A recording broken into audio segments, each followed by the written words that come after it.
Sharon Tim's hands trembled as she folded the small square of paper, her heart hammering against her ribcage like a caged bird desperate for freedom.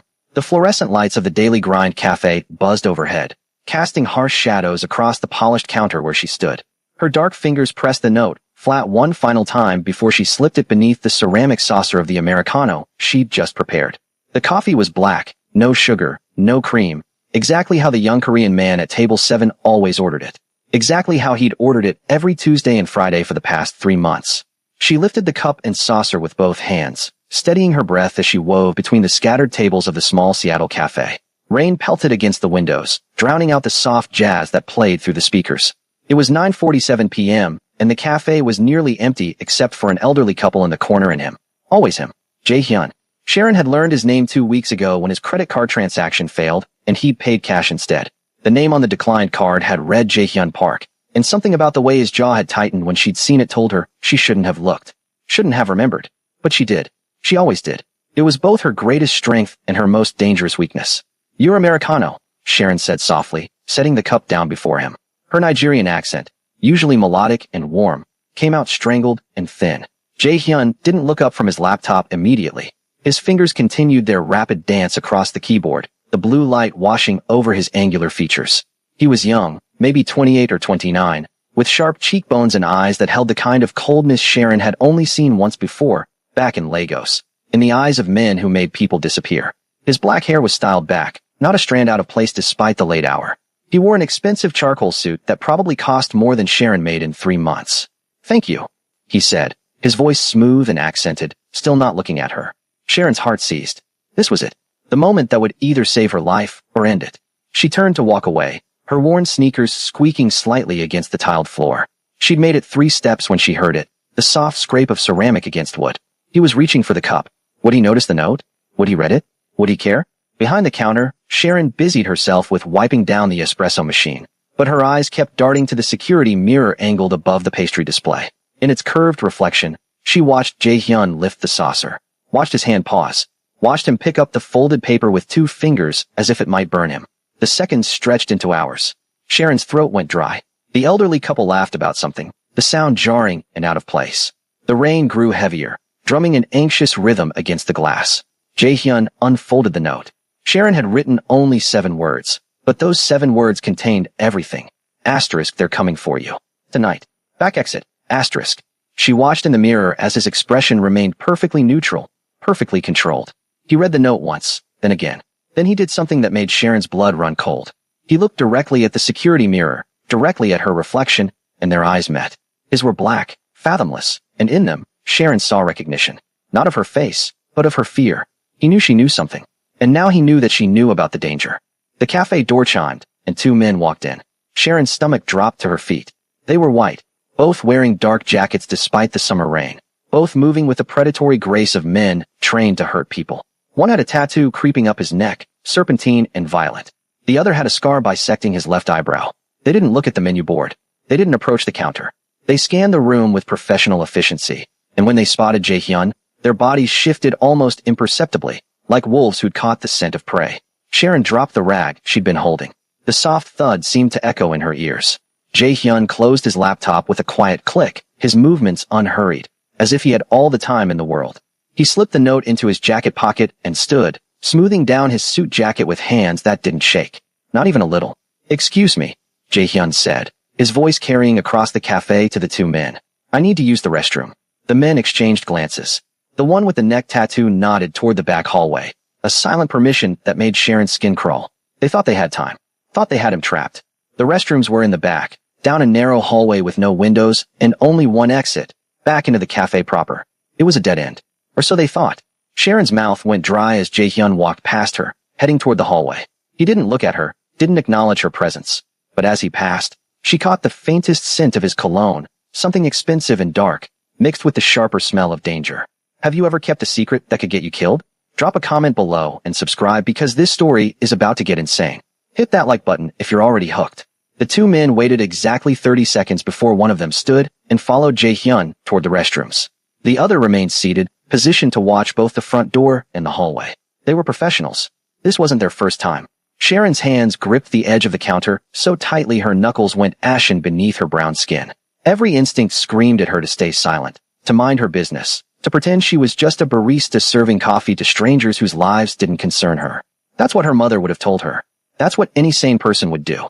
But sanity had abandoned Sharon the moment she'd overheard those two men talking in the alley behind the cafe 3 hours ago, when she'd taken out the trash and heard them planning to kill someone tonight. Someone Korean. Someone who frequented the daily grind. The elderly couple gathered their things, completely oblivious to the violence brewing in the air like a summer storm. They waved goodbye to Sharon, their wrinkled faces warm with the contentment of people whose biggest concern was whether they'd remembered to record their favorite cooking show. Sharon lifted a shaking hand to wave back, her smile brittle as glass. "Have a good night," she managed, her accent thickening with stress. The door chimed as they left, and suddenly Sharon was alone with the man by the door, the one with the scarred eyebrow. He was scrolling through his phone, but Sharon could see the tension in his shoulders, the way his right hand rested inside his jacket. She'd grown up in Lagos, in neighborhoods where violence wasn't a possibility but a guarantee, and she knew what a man looked like when he was carrying a weapon. 45 seconds had passed since Jae-hyun entered the hallway. 60 seconds since the first man followed him. Sharon grabbed her phone from beneath the counter, her fingers hovering over the emergency call button. But what would she say? That she suspected something bad was about to happen? That a customer might be in danger based on a conversation she'd overheard in an alley? The Seattle police would think she was paranoid, another immigrant seeing threats where there were none. By the time they arrived, if they took her seriously at all, it would be over, one way or another. A crash echoed from the back hallway, followed by a muffled grunt of pain. The man with the scarred eyebrow shot to his feet, his phone clattering to the table. His hand emerged from his jacket, gripping a matte black handgun that seemed to swallow the light. Sharon's breath caught in her throat, a scream building behind her teeth that she couldn't release. If she screamed, he might shoot her just to keep her quiet. "Don't move," he said, his voice flat and Midwestern. He pointed the gun at her as he backed toward the hallway. "Don't touch that phone. Don't do anything stupid." Sharon's hands shot up, her phone still clutched in her right palm. "Please," she whispered. "Please, I don't know anything. I'm just working. I have a daughter." She didn't have a daughter.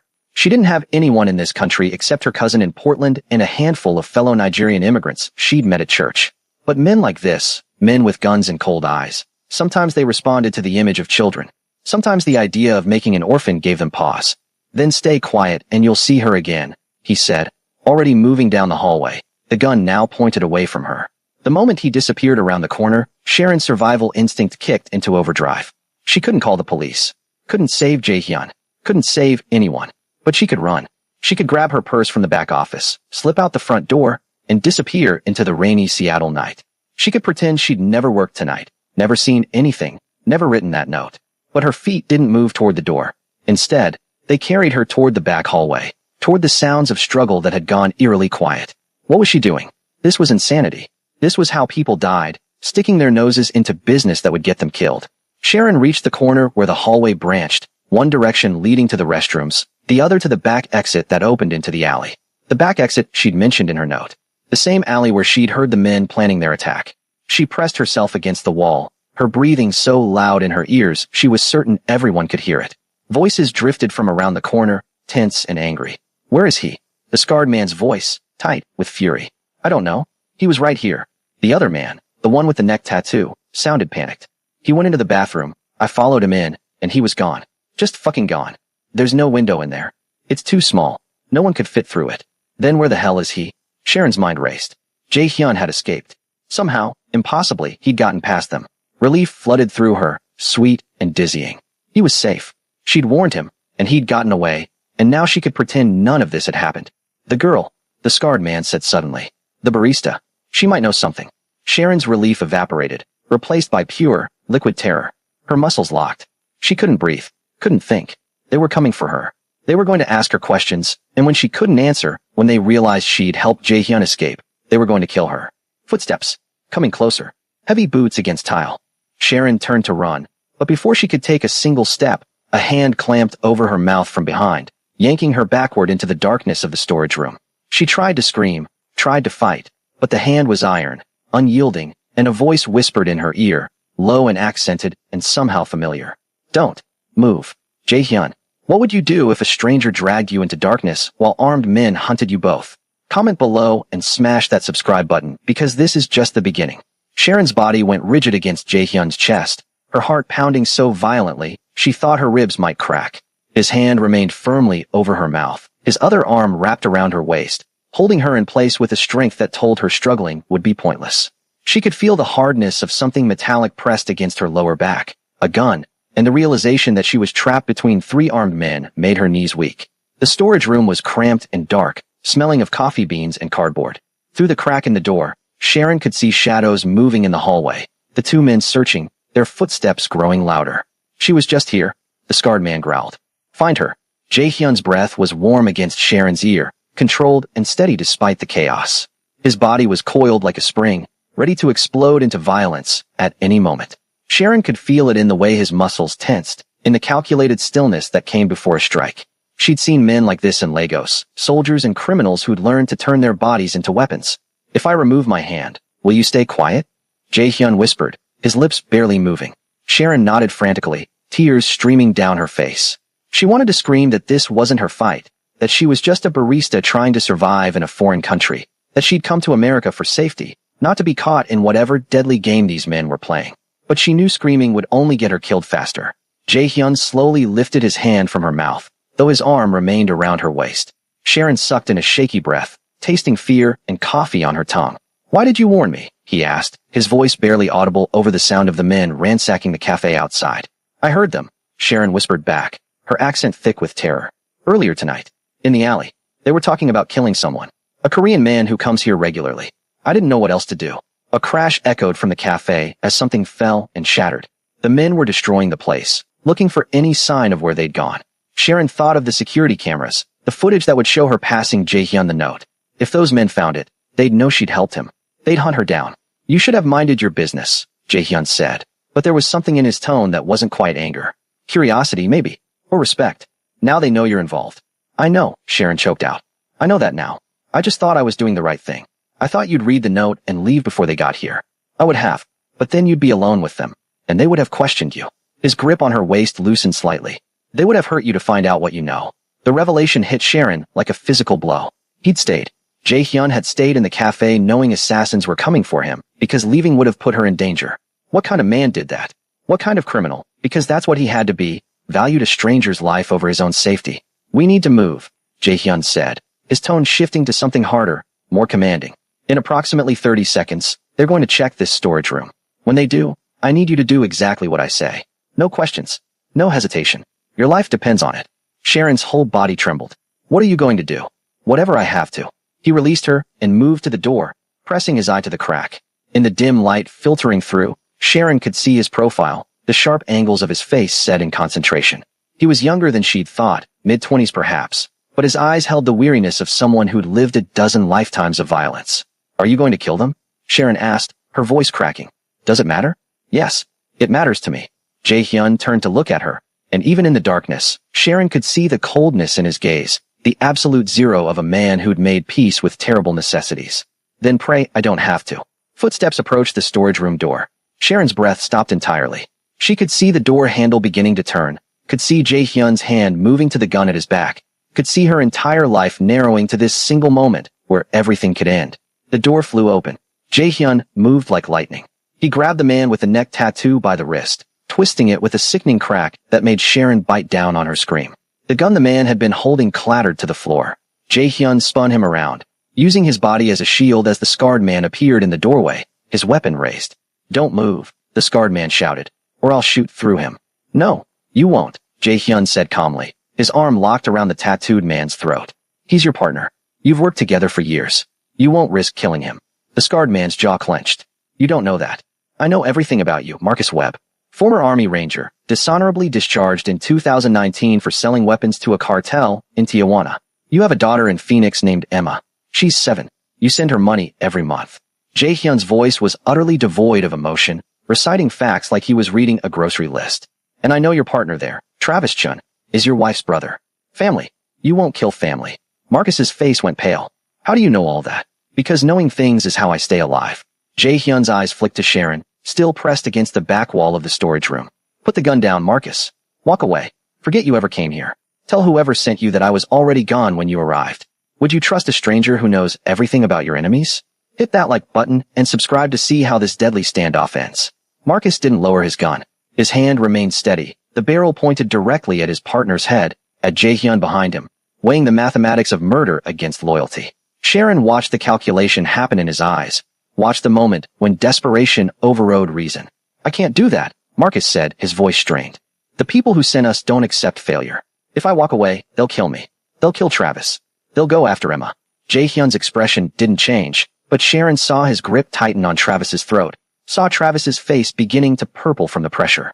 "Then you have a choice to make. Die here tonight trying to kill me, or live long enough to get your family somewhere safe."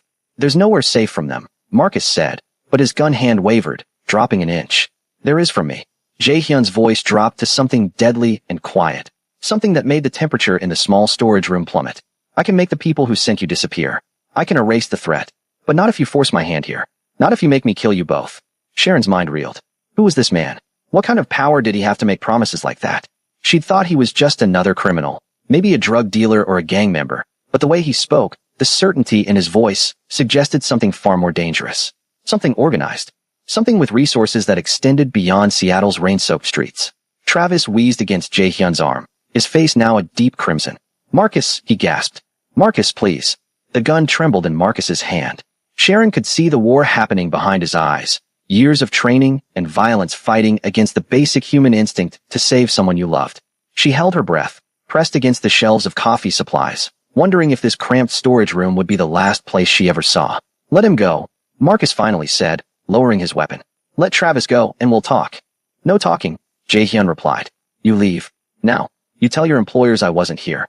You collect whatever payment they'll give you for the attempt, and then you take that money and run. Mexico, Canada, somewhere far from Seattle.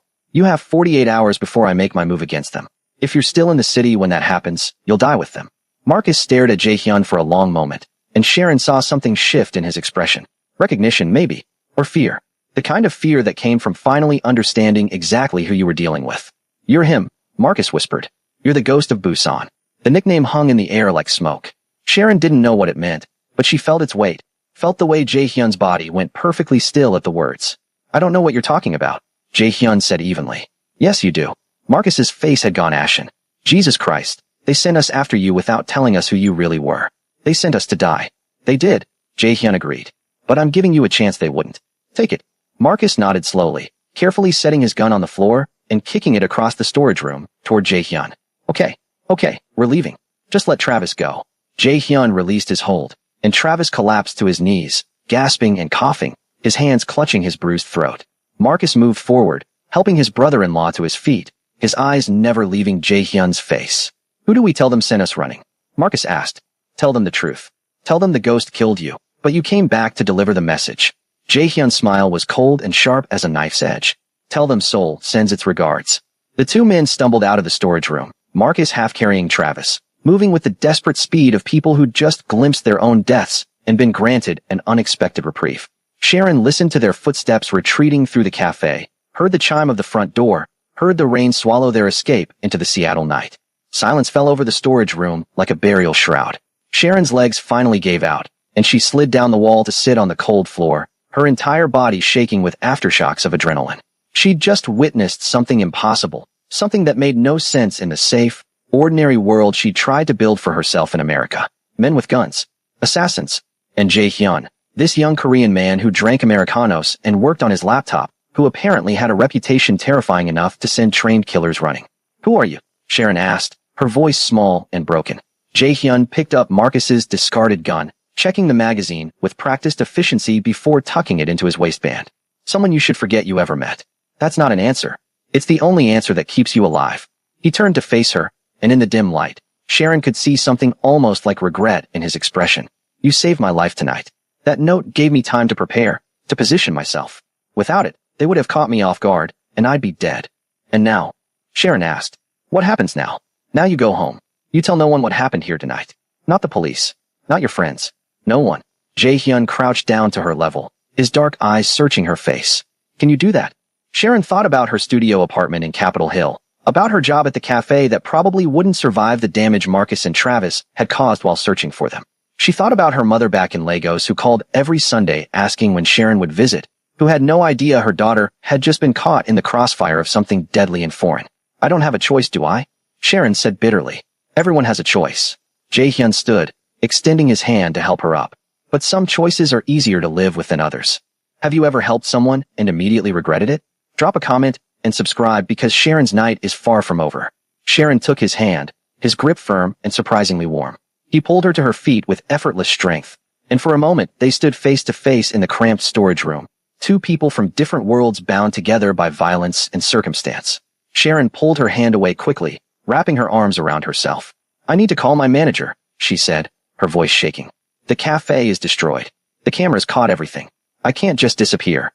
The cameras are already handled, Jae-hyun said, pulling out his phone. He tapped the screen a few times, then turned it to show her. The cafe's security feed displayed on his screen, but it showed nothing but static for the past hour. No footage exists of tonight. No evidence you were ever involved. Sharon's blood ran cold. How did you do that? I have resources. He pocketed the phone. Your manager will find the cafe damaged in the morning. A break-in. Random vandalism. These things happen in cities. You weren't working tonight. You called in sick. That's the story. But I was scheduled. Other people knew I was here. Your schedule was changed 3 hours ago in the system. You received a text from your manager approving your sick day. Jae-hyun's expression remained neutral, businesslike, as if he were discussing coffee orders instead of erasing evidence of attempted murder. Check your phone.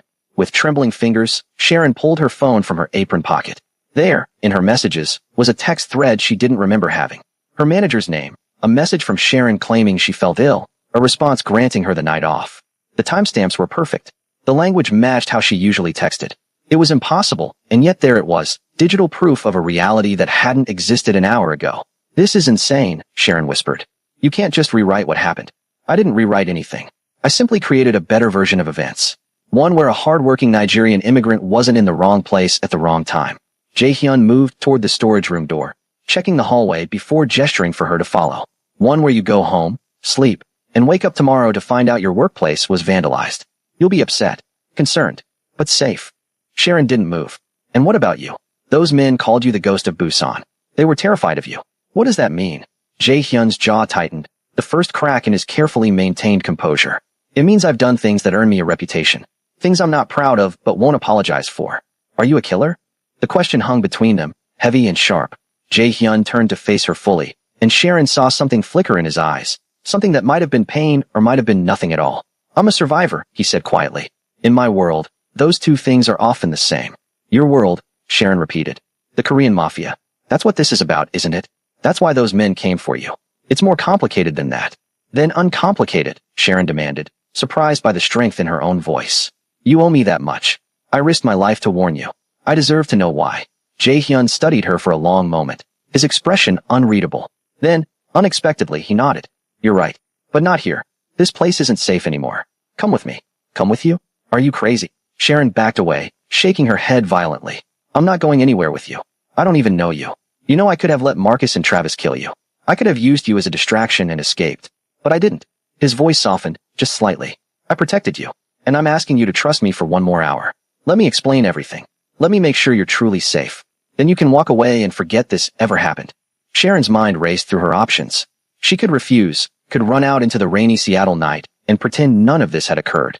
But Jae-hyun had already demonstrated a terrifying level of control over technology, over information. If he wanted to find her, he would. And beyond that, beyond the fear and the logic, Sharon felt something else. Curiosity. The same curiosity that had made her eavesdrop on the assassins in the alley, that had compelled her to write that warning note. Her mother's voice echoed in her head, a warning delivered 1,000 times throughout her childhood in Lagos. Asterisk curiosity is what gets girls killed, Sharon. Mind your business and live long. Asterisk. But Sharon had never been good at minding her business. 1 hour, she said finally. You explain everything. You prove to me I'm safe, and then I never see you again. Deal. Jae-hyun extended his hand. Sharon hesitated, then shook it. His grip was firm, professional, and she noticed for the first time that his hands were scarred, crisscrossed with thin white lines that spoke of violence endured and survived. They left through the back exit, the same door Sharon had mentioned in her note. The alley was dark and wet, the rain having slowed to a steady drizzle that misted the air. A black sedan waited at the far end, its engine running, its windows tinted so dark Sharon couldn't see inside. That's your car? She asked. One of them. Jae-hyun walked toward it with confident strides, clearly expecting her to follow. Sharon's feet remained planted. Every instinct screamed at her to run. Getting into that car meant crossing a line she couldn't uncross, entering a world she'd spent her entire life trying to avoid. But she'd already crossed that line when she'd written the note. already entered that world the moment she decided to save a stranger's life. The back door of the sedan opened, and a man stepped out. He was older than Jae-hyun, maybe 40, with graying hair and a face that looked like it had been carved from stone. He wore a dark suit and an expression of barely controlled fury. "Sir," he said in Korean accented English, his eyes flicking to Sharon with undisguised hostility. "Who is this woman? Would you get in that car?" Comment below and smash that like button, because Sharon's about to enter a world she never knew existed. Jae-hyun replied in rapid Korean, his tone sharp and authoritative. The older man's expression shifted from fury to shock, his eyes widening as he looked at Sharon with new understanding. He bowed his head slightly, a gesture of acknowledgement that seemed grudging and uncomfortable. "My apologies," the older man said to Sharon, his English heavily accented. "Please, get in the car." Sharon's feet still wouldn't move. "What did you tell him?" "That you saved my life," Jae-hyun said simply. "In my organization, that creates a debt. A sacred one. I don't want to be owed anything by your organization." Too late. Jae-hyun's expression was almost sympathetic. "The debt exists whether you want it or not. Now please, we're exposed out here. Get in the car." Against every particle of common sense she possessed, Sharon walked toward the sedan. The older man held the door open for her, his face still etched with suspicion. She slid into the back seat, the leather cool and expensive beneath her. Jae-hyun climbed in beside her, and the older man took the passenger seat. A driver she hadn't noticed before, young and stone-faced, pulled away from the alley without a word. The car's interior smelled of leather and something else, something sharp and medicinal. Sharon noticed a first aid kit on the floor, its contents scattered as if recently used. There was blood on one of the gauze pads, fresh and red. "You're hurt," Sharon said, noticing for the first time the way Jae-hyun held his left side stiffly. "It's nothing," he replied, but she saw him wince as the car turned a corner. "Marcus or Travis got you before I saw you in the storage room." "Travis had a knife. I was careless." Jae-hyun's tone suggested that carelessness was a cardinal sin in his world. "He managed one cut before I disarmed him." The older man in the front seat barked something in Korean, angry and sharp. Jae-hyun responded in kind, and suddenly the car filled with a heated argument Sharon couldn't understand. She caught her own name mentioned several times, and the word ghost, and something that sounded like Hyung-nim, which she vaguely remembered meant older brother in Korean dramas. "English," Jae-hyun finally snapped. "We have a guest." The older man turned to glare at Sharon over the seat. "A guest who should not exist. A witness who complicates everything. We should never have come to this city. I told you Seattle was too exposed, too American, too dangerous for someone with your profile. And I told you, Min-jae, that hiding in Korea wasn't an option," Jae-hyun replied coldly. "The families wanted me dead there. At least here, I had a chance to rebuild." "Rebuild what? You're 26 years old. You should be in graduate school, dating, living a normal life. Instead, you're running an operation in a foreign country, drinking coffee in public like you don't have a target on your back." Min-jae's voice cracked with something that sounded like genuine pain. "Your father would be ashamed." "My father is dead because he trusted the wrong people," Jae-hyun said flatly. "I won't make his mistakes." The car fell silent except for the rhythmic swish of windshield wipers. Sharon sat frozen, her mind trying to process what she was hearing. Families. Operations. A dead father. This wasn't just organized crime. This was something generational. Something that ran in bloodlines and ended in graves. "Where are you taking me?" Sharon asked, hating how small her voice sounded. "Somewhere safe," Jae-hyun said. "Somewhere we can talk without interruption." The sedan wound through Seattle streets, moving away from the cafe, away from Sharon's neighborhood. Rain pelted the windows, turning the city lights into smeared watercolors. They drove for 15 minutes, 20, heading toward the industrial district near the waterfront. Sharon's anxiety spiked with every mile. "I want to go home," she said. "You can't. Not yet." Jae-hyun's voice was gentle but firm. "Those men, Marcus and Travis, they work for someone. That someone will want to know what happened tonight. If they think you're a loose end, they'll come for you. But you said you'd make them disappear. You promised Marcus." "I will. But that takes time. Planning. Resources." Jae-hyun met her eyes, and Sharon saw genuine concern there, buried beneath the coldness. "Until then, you're vulnerable. I can protect you, but you have to trust me." "Trust you," Sharon laughed, the sound brittle and edged with hysteria. "I don't even know what you are. Mafia? Yakuza? Some kind of international criminal?" "None of those terms are quite accurate," Min-jae said from the front seat, his tone disdainful. "The young master is the last legitimate heir of the Park family, one of the oldest and most powerful crime syndicates in South Korea. His father controlled shipping routes, real estate, and information networks across 3 continents. When his father was assassinated 2 years ago, rival families tried to eliminate the entire bloodline. Jae-hyun survived. Barely. Sharon felt the air leave her lungs. "You're not just a criminal. You're crime royalty. I'm an orphan trying not to die, Jae-hyun corrected. Everything else is just context. The car pulled into a warehouse district, stopping before a nondescript building that looked abandoned.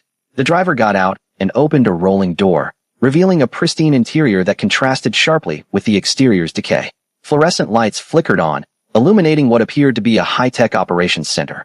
Computer monitors lined one wall, displaying security feeds from locations Sharon didn't recognize. A conference table dominated the center of the space, surrounded by ergonomic chairs that probably cost more than Sharon's monthly rent. "Welcome to my American headquarters," Jae-hyun said, climbing out of the car with visible effort, his hand pressed to his wounded side. "It's not much, but it's secure." Sharon remained in the car, her body refusing to move. This was real. This was actually happening. She'd stumbled into the secret world of international organized crime, and there was no easy way out. Could you handle discovering the person you saved controls a criminal empire? Hit that subscribe button and drop a like, because things are about to get even more intense. Min-jae appeared at the car door, his expression slightly less hostile than before. "Missed him, please. You are safer here than anywhere else in Seattle tonight. I give you my word." "The word of a criminal," Sharon said bitterly, but she stepped out of the car anyway. What choice did she have? Inside the warehouse, the temperature was controlled and comfortable, a stark contrast to the damp Seattle night. Sharon hugged herself as she followed Jae-hyun toward the conference table, acutely aware of how out of place she looked in her coffee-stained apron and worn sneakers. Min-jae disappeared through a side door, returning moments later with a first aid kit far more sophisticated than the one in the car. "Sit," he ordered Jae-hyun, pointing to one of the chairs. "I'm fine. You're bleeding through your shirt." "Sit." Jae-hyun sighed, but complied, lowering himself into the chair with a barely suppressed grimace. He unbuttoned his shirt, revealing a toned torso marked with scars both old and new. The fresh wound on his left side was a clean slice about 4 inches long, deep enough to require stitches, but not life-threatening. Min-jae began cleaning it with practiced efficiency, and Sharon realized this wasn't the first time he'd patched up Jae-hyun's injuries. "You said you'd explain everything," Sharon said, forcing her eyes away from the blood. "So explain. Why did those men want you dead? What did you do?" Jae-hyun remained silent as Min-jae worked, his jaw clenched against the pain. When he finally spoke, his voice was distant, as if recounting someone else's story. "My father, Park Sung-min, controlled one of the largest criminal organizations in South Korea. We weren't the biggest, but we were the smartest. My father believed in information as currency. He had files on everyone who mattered, politicians, judges, business leaders, other crime families. That information made him powerful. It also made him a target." Min-jae paused in his work to prepare a needle and thread. Jae-hyun didn't even flinch as the older man began stitching the wound.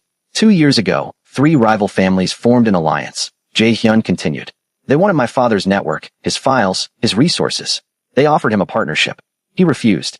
So they killed him, walked into his office in broad daylight and shot him 6 times. Sharon's hand flew to her mouth. "Oh God, I was supposed to die with him. I was in that office. But my father, he knew something was wrong. He'd been acting strange for weeks, paranoid, checking over his shoulder. When they came through the door, he pushed me behind his desk, shielded me with his body." Jae-hyun's voice cracked, just slightly. "I survived because my father died slowly enough to give me a 10-second head start." The warehouse fell silent except for the sound of thread pulling through flesh. Min-jae's hands moved with mechanical precision, but Sharon could see moisture in his eyes. "The families thought they'd won," Jae-hyun said. "They divided my father's territory among themselves, absorbed his businesses, celebrated their victory. But they never found the files. My father had encrypted everything, hidden it where only I could access it. That information became my insurance policy, my weapon."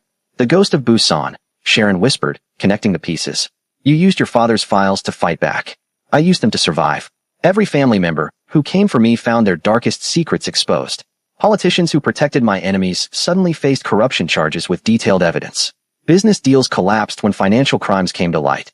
I didn't kill anyone directly at first. I just made their worlds burn around them." Jae-hyun's smile was cold and terrible. "They call me a ghost because I was never there when it happened. I was just a voice in the darkness, destroying lives from the shadows." "But that wasn't enough," Min-jae added, finishing the stitches and reaching for bandages. "The families kept coming. So the young master had to evolve his tactics." Sharon didn't want to ask, but she had to know. "How many people have you killed?" Jae-hyun met her eyes directly, unflinchingly. 17. All of them armed. All of them trying to kill me first. I don't murder innocent people, Sharon. I'm not a monster. I'm just someone who refuses to die quietly. 17 lives, Sharon breathed. "How old were you when you started?" 24. 24. The same age Sharon had been when she'd arrived in America with nothing but a suitcase and a dream of safety. While she'd been learning to make lattes and navigate Seattle's bus system, Jae-hyun had been fighting a war for survival across the Pacific. Why Seattle? Sharon asked. Why come here? Because the family's reach is limited in America. They have connections, but not control. I needed space to rebuild my father's network, to create something new, something legitimate.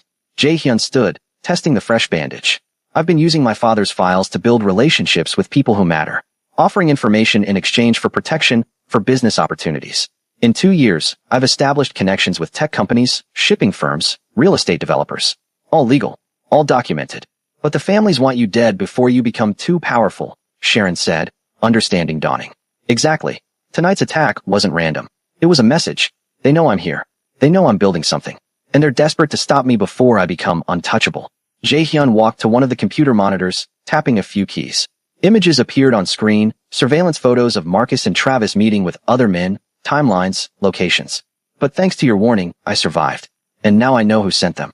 The screen shifted to show a photograph of an older Korean man, silver-haired and distinguished-looking, wearing an expensive suit. He was shaking hands with someone at what looked like a formal dinner. Kim Tae-yong, Jae-hyun said, his voice dropping to something dark and dangerous. Head of the Kim family. My father's oldest rival. The man who personally pulled the trigger that killed him. Sharon felt ice water flood her veins. And what are you going to do? Jae-hyun's reflection in the monitor smiled, and it was the most terrifying thing Sharon had ever seen. I'm going to destroy him. Completely. Utterly. I'm going to take everything he loves and burn it to ash. Would you want revenge for your father's murder? Comment your thoughts and subscribe. I don't want your protection. I want my normal life back. Sharon's voice broke, tears streaming down her face. I came to America to escape violence. My neighborhood in Lagos, there were gangs, there was death, there was constant fear. I worked 3 jobs for 2 years to save enough money to leave. I thought Seattle would be different. Safe. And now I'm right back where I started, caught between men with guns and no good options. The warehouse fell silent. Even the hum of the computers seemed to quiet in the wake of Sharon's anguish. Jae-hyun's expression softened, and for a moment, Sharon saw past the cold crime lord to the young man beneath, someone who understood loss and displacement more intimately than most. I can give you your life back, Jae-hyun said finally. But it will take time. A few days, maybe a week. I need to neutralize the threat Kim represents. Once he's no longer a factor, you'll be safe. You can go back to your apartment, your job, your routine. I'll make sure of it. How? Sharon demanded. How can you possibly guarantee that? Because Kim's power rests on 3 pillars: his political connections, his financial empire, and his reputation among the other families. My father's files contain enough information to shatter all 3. I've been waiting for the right moment to use them, gathering additional evidence, building a case so overwhelming that Kim won't survive it. Jae-hyun's eyes hardened. He forced my hand by sending assassins after me. Now I'll show him what happens when you corner a ghost. Sharon wiped her tears with the back of her hand, trying to regain some composure. And what am I supposed to do while you're waging this war? Hide here in your warehouse. No, you'll stay somewhere more comfortable. I own a penthouse in Belltown. It's secure, fully stocked, and most importantly, it's off the grid. No one knows about it except Min Jae and a handful of trusted people. Jae-hyun pulled out his phone, typing rapidly. I'll have someone bring your things from your apartment. Clothes, toiletries, anything personal you need. You'll have everything you require. I have a life, Jae-hyun. I can't just disappear for a week. I have bills to pay, responsibilities. Your bills will be paid. Consider it part of the debt I owe you. He showed her his phone screen. I'm transferring $50,000 to your account right now. That should cover any immediate concerns. Sharon stared at the screen, at the banking app showing a pending transfer that represented more money than she'd seen in her entire life. $50,000. Enough to pay off her student loans from her incomplete degree back in Nigeria. Enough to send money home to her mother. Enough to change everything. I can't accept this, she said, even as part of her screamed that she was insane for refusing. You don't have a choice. The transfer is already processing. Jae-hyun pocketed his phone. Money is the least of what I owe you. You gave me my life. I'm simply trying to ensure you can enjoy yours. Min Jae approached, carrying a tablet. Sir, we have movement. Kim's people are active tonight. They're pulling resources, calling in favors. Whatever Marcus and Travis reported, it's mobilized their entire network. Jae-hyun took the tablet, studying it with narrowed eyes. Sharon saw surveillance feeds, text message intercepts, a web of connections spreading across the screen like a spider's web. The scope of Jae-hyun's intelligence operation was staggering. They're scared, Jae-hyun murmured. Good. Fear makes people careless. It also makes them desperate, Min Jae warned. Desperate enough to make moves they wouldn't normally risk. Let them. Every move they make gives us more information, more leverage. Jae-hyun handed the tablet back. Get Sharon settled in the penthouse. Make sure she has everything she needs. I'll stay here and coordinate our response. You need rest, Min Jae argued. You're injured. I'll rest when Kim is destroyed. Jae-hyun's tone left no room for argument. Sharon watched this exchange, this dynamic between the young crime lord and his loyal lieutenant, and realized something profound. Jae-hyun wasn't just fighting for revenge. He was fighting for the right to exist, to build something beyond the violence that had consumed his father. In that way, he wasn't so different from her. They were both immigrants in their own way, both trying to create new lives from the ashes of old traumas. I'll go to the penthouse, Sharon said quietly. But I have conditions. Jae-hyun raised an eyebrow. You're not exactly in a position to negotiate. Neither are you. You said you owe me a debt. Then honor it by respecting my terms. Sharon straightened her shoulders, channeling every ounce of strength her mother had instilled in her. First, I want daily updates on what's happening. No more being kept in the dark. Second, when this is over, I walk away completely. No future favors, no obligations, no connections to your world. And third, I want your word that no innocent people will be hurt in whatever you're planning against Kim. Would you negotiate with a crime lord, or just do what you're told? Drop a comment and smash that like button because Sharon's about to see how deep this rabbit hole goes. Jae-hyun studied her for a long moment, and Sharon held his gaze despite the fear coursing through her veins. She'd backed down from men before, let them intimidate her, control her, dictate her choices. Not anymore. Not tonight. If she was going to be dragged into this nightmare, she'd at least maintain some dignity, some agency over her own fate. You have courage, Jae-hyun finally said, a hint of respect coloring his words. Most people in your position would simply comply, too terrified to make demands. But you're different. You see the leverage you have. The leverage of being the person who saved your life, Sharon replied. You said that debt was sacred. Prove it. Min Jae looked like he wanted to object, his jaw working silently, but Jae-hyun held up a hand to silence him. Your first condition, I accept. You'll receive daily updates on our operations against Kim, but understand that some information will be redacted for your own safety. The less you know about certain specifics, the better protected you are if anyone questions you. Sharon nodded. That was fair. Your second condition, I also accept. When Kim is neutralized, you walk away. Clean break. No obligations. I'll even ensure any digital trace of your involvement tonight is permanently erased. Jae-hyun's expression darkened slightly. But know this. Walking away doesn't mean you'll forget. You'll carry what you've seen tonight for the rest of your life. That weight never goes away. I'll manage, Sharon said, though his words sent a chill down her spine. He was right. She'd never unsee the violence in that storage room, never unhear the fear in Marcus's voice when he recognized the ghost of Busan. Your third condition is the most complicated, Jae-hyun continued, beginning to pace slowly despite his injury. I can promise that I won't deliberately target innocent people. My war is with Kim and those who chose to stand with him. But collateral damage in this world is sometimes unavoidable. People who work for Kim, who facilitate his operations, they're not all innocent. Some are as guilty as he is. I'm not asking you to spare the guilty, Sharon clarified. I'm asking you not to become the monster you're fighting. Don't hurt people who have no choice, who are just trying to survive like everyone else. Jae-hyun stopped pacing and turned to face her fully. I give you my word. No innocents will be deliberately harmed. If someone dies in this conflict, it will be because they chose violence first. He extended his hand.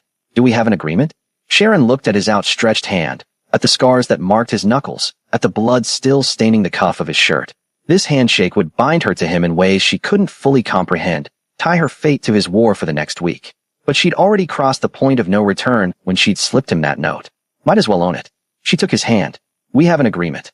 His grip was firm, warm, and somehow reassuring despite everything. For just a moment, Sharon felt a flicker of something she couldn't quite name. Not attraction, exactly, but recognition. Two survivors recognizing each other across the vast distance of their different worlds. Min Jae cleared his throat loudly. If we're done with negotiations, we should move. The penthouse is 20 minutes away, and I'd prefer to get Miss Tim secured before Kim's people start actively searching for her. Agreed. Jae-hyun released Sharon's hand and turned to one of the computer monitors. I'll send you the security codes for the penthouse. The refrigerator is stocked, the Wi-Fi password is taped to the router, and there's a panic button in every room. Press it, and armed security will arrive within 3 minutes. Armed security, Sharon repeated numbly. Right. Because that's a normal thing to have. In my world it is. Jae-hyun's smile was slight and sad. Welcome to the life I never wanted but can't escape. Min Jae guided Sharon back to the sedan, his demeanor now professionally courteous rather than hostile. As they drove through Seattle's rain-slicked streets, Sharon stared out the window at the city she'd thought she knew. Every lit window represented a life, a story, people going about their normal evenings with no idea that beneath the surface, Wars were being fought, and empires were crumbling.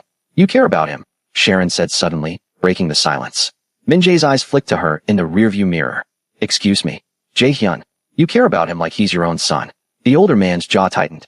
I was his father's closest friend. We grew up together in Busan, survived the same streets, built the Park family's empire side by side. When Sung-min died, I swore I would protect his son with my life. But Jae-hyun makes that very difficult. Because he takes risks. Because he thinks he's invincible. The ghost of Busan, they call him. But ghosts can be exorcised, missed him.